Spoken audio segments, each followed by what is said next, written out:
안녕하세요. 그림일 가족 여러분. 오늘 금요일 아침. 네, 오늘도 이렇게 함께 하나님의 말씀으로 또 오늘 하루를 시작하는 모든 분들에게 이 주님의 말씀들이 우리의 기도가 되고 또 그 기도가 우리의 삶으로 이어질 수 있는 그런 은혜가 있기를 간절히 기원합니다. 자, 오늘 저희는 이제 오늘부터 누가복음 11장 말씀 함께 살펴봅니다. 누가복음 11장 1절에서 4절의 말씀. 누가복음 11장 1절에서 4절의 말씀으로 함께 오늘 이 아침 시작하도록 하겠습니다. 예수께서 한 곳에서 기도하시고 마치심에 제자 중 하나가 여짜오되 주여 요한이 자기 제자들에게 기도를 가르치신 것과 같이 우리에게도 가르쳐 주옵소서. 예수께서 이르시되 너희는 기도할 때 이렇게 하라. 아버지여 이름이 거룩히 여김을 받으시오며 나라가 임하시오며 우리에게 날마다 일용할 양식을 주시옵고 우리가 우리에게 죄지은 모든 사람을 용서하오니 우리 죄도 사하여 주시옵고 우리를 시험에 들게 하지 마시옵소서 하라. 아멘. 네, 이제 오늘부터 우리 이야기는 11장으로 옮겨집니다.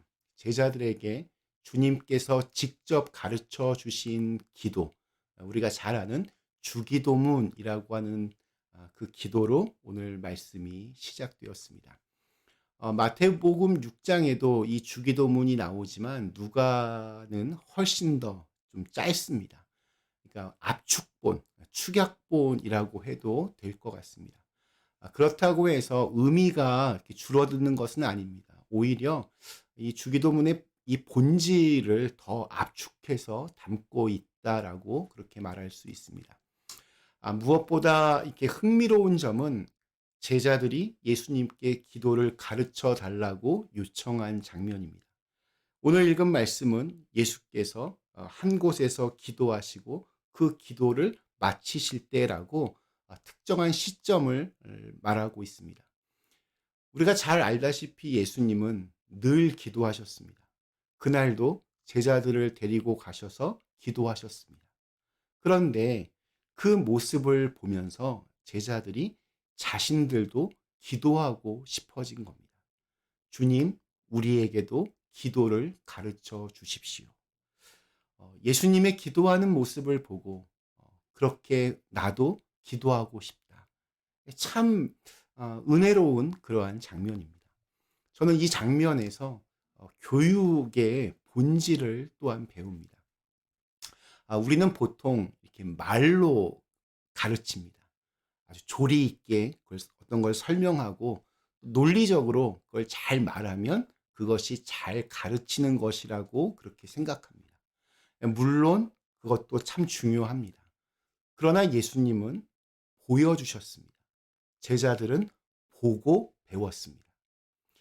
우리는 듣고 배우는 것보다 보고 배우는 것이 훨씬 더 많았습니다. 아이들이 부모를 닮는 거 참 신기합니다. 그런데 이것은 어떤 단순히 유전자의 문제만이 아닙니다. 어릴 때부터 부모를 보고 자라기 때문입니다. 그래서 부모가 무엇을 먹고 어떤 생활 습관을 가지고 또 어떤 태도로 삶을 사는지가 고스란히 자녀에게 이렇게 스며듭니다.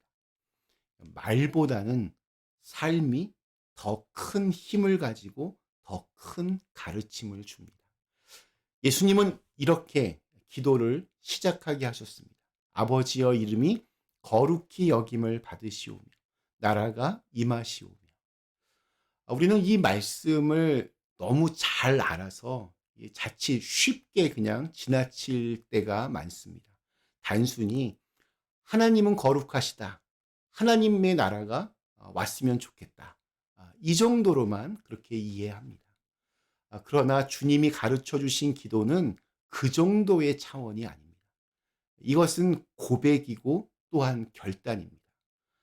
하나님 아버지의 이름을 거룩하게 만드는 존재는 바로 우리입니다. 그러니 주님, 주님의 자녀된 나의 삶을 통해서 이 땅에서 하나님의 이름이 거룩히 여김을 받게 하소서. 이러한 고백과 결단이 이 기도문 안에 담겨져 있는 겁니다. 나라가 임하시오며라는 기도도 마찬가지입니다. 하나님의 나라는 단순히 먼 훗날 아니면 내가 죽어서 갈 나라가 아닙니다. 이미 우리 가운데 임한 나라입니다. 주님의 말씀과 사랑이 우리의 삶을 통해 드러나는 바로 그 삶의 자리에서 하나님의 나라는 시작됩니다. 그러므로 이 기도는 이렇게 고백하는 겁니다.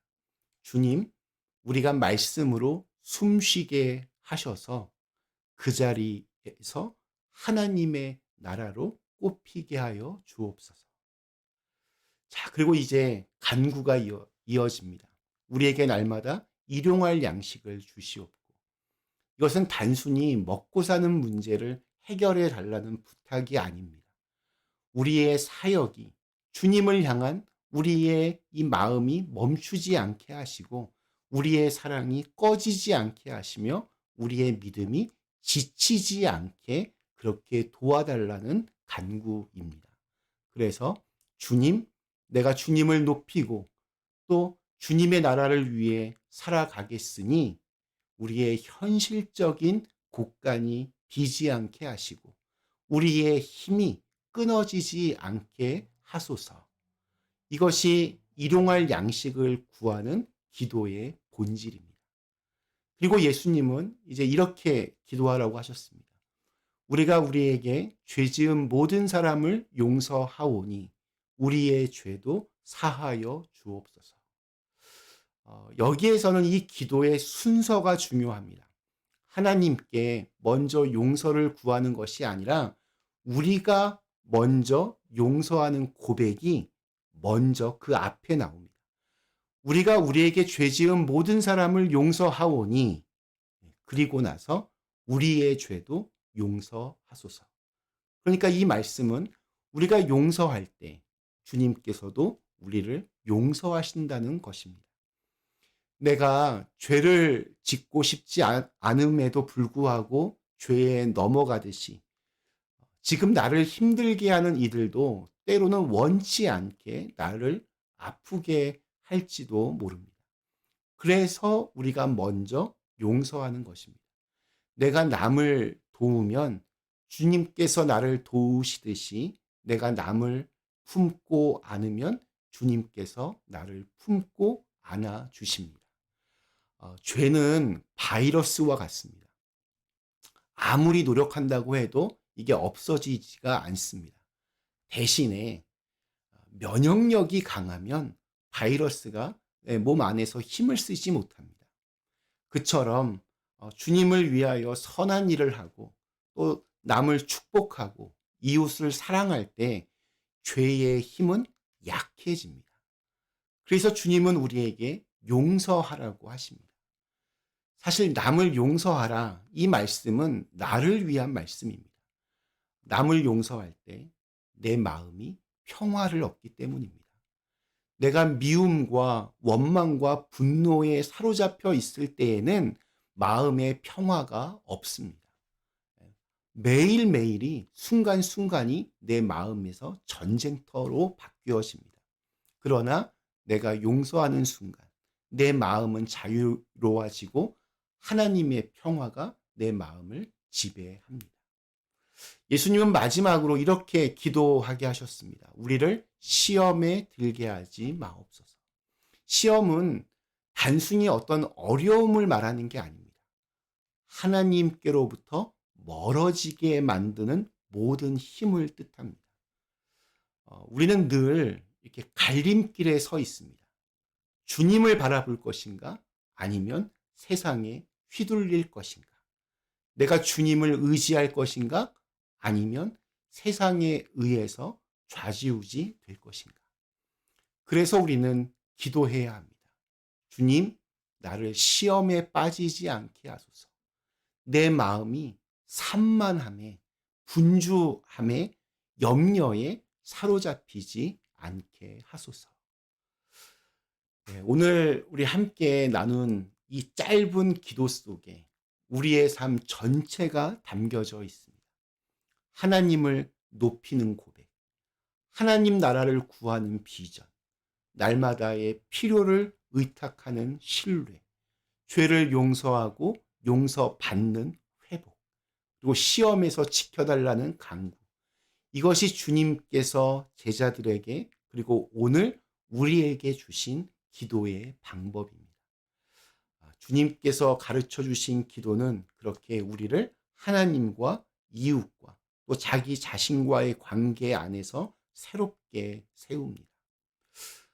오늘 우리에게 주신 하루, 주님께서 가르쳐 주신 기도가 그냥 우리의 단순한 어떤 말을 넘어서서 진짜 삶이 될 수 있기를 간절히 기원합니다. 잠시 함께 기도하겠습니다. 좋으신 하나님, 저희로 하여금 오늘 예수님께서 가르쳐 주신 이 기도문, 참 짧지만 많은 것이 담겨져 있는 이 기도문이 우리의 신앙 고백이 되게 하여 주옵시고 우리의 삶의 결단이 되게 하여 주시옵소서. 예수님의 이름으로 간절히 기도드리옵나이다. 아멘.